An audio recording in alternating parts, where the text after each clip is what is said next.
டெல்லியில் உள்துறை அமைச்சர் அமித்ஷாவை சந்தித்து பேசியது பற்றி முன்னாள் அமைச்சர் செங்கோட்டையன் செய்தியாளர்கள் மத்தியில் பேசிய காட்சிகளை பார்த்தோம். அதிமுகவை ஒருங்கிணைக்க வலியுறுத்தியதாக அவர் தெரிவித்திருக்கிறார். இது பற்றிய கருத்துக்களை நம்மோடு பகிர்ந்து கொள்வதற்காக பத்திரிகையாளர் திரு அரவிந்த் குணசேகரன் நம்மோடு இணைக்கிறார். வணக்கம் திரு அரவிந்த். அதிமுகவினுடைய எல்லா பொறுப்பில் இருந்தும் தற்போது செங்கோட்டையன் நீக்கப்பட்டிருக்கக்கூடிய நிலையில் அவர் டெல்லி சென்று அமித்ஷாவை சந்திச்சிருக்கிறாரு.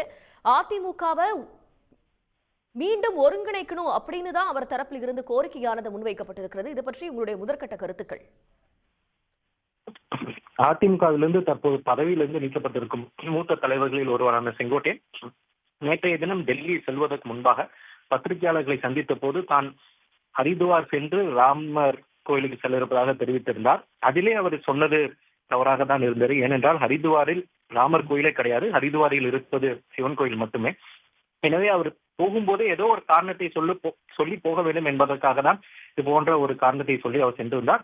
இந்த சந்திப்பின் போது செங்கோட்டையன் சொன்னது போல அதிமுக அனைத்து அணிகளும் ஒன்றாக இணைந்து தேசிய ஜனநாயக கூட்டணியில் ஒன்றாக இணைந்து போட்டியிட்டால் மட்டுமே திமுகவை வீழ்த்த முடியும், அதுதான் அதிமுகவின் எதிர்காலத்துக்கு நல்லது என்ற நிலைப்பாட்டை தான் அமித்ஷாவிடம் அவர் தெரிவித்திருந்ததாகத்தான் நமக்கும் தகவல் கிடைத்திருந்தது. தற்போது செங்கோட்டையன் அவர்களும் இதனை உறுதிப்படுத்தி இருக்கிறார். ஆனால் தற்போது நம்முன் எழக்கூடிய கேள்வி என்னவென்றால், அதிமுகவில் அனைத்து அணிகளும் ஒன்றாக இணைய வேண்டும் என செங்கோட்டையன் வலியுறுத்த வேண்டியது அதிமுக தலைமைக்கு தான். ஆனால் அதனை விடுத்து அவர் டெல்லி சென்று மத்திய உள்துறை அமைச்சர் அமித்ஷாவை சந்தித்து அதிமுகவில் உள்ள அனைத்து அணிகளும் ஒன்றாக இணைய வேண்டும் என அவர் ஒரு கோரிக்கை வைத்தால் அதிமுகவுடைய தலைமை எங்கு செயல்படுகிறது என்ற கேள்விதான் தற்போது எழுகிறது. அதிமுகவுடைய தலைமை தமிழகத்தில் இருக்கிறதா அல்லது டெல்லியில் இருக்கிறதா என்ற கேள்விதான் தற்போது எழுகிறது.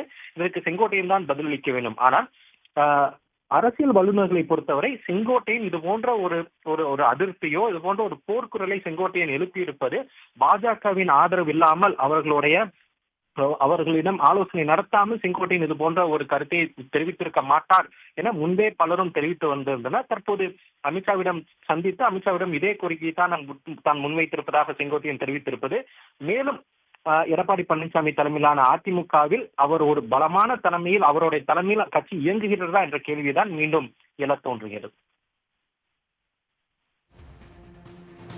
தங்களுடைய கருத்துக்களுக்கு மிக்க நன்றி திரு அரவிந்த் குணசேகரன். உடனுக்குடன் செய்திகளை தெரிந்து கொள்ள சன் நியூஸ் பெல் ஐகானை கிளிக் பண்ணுங்க.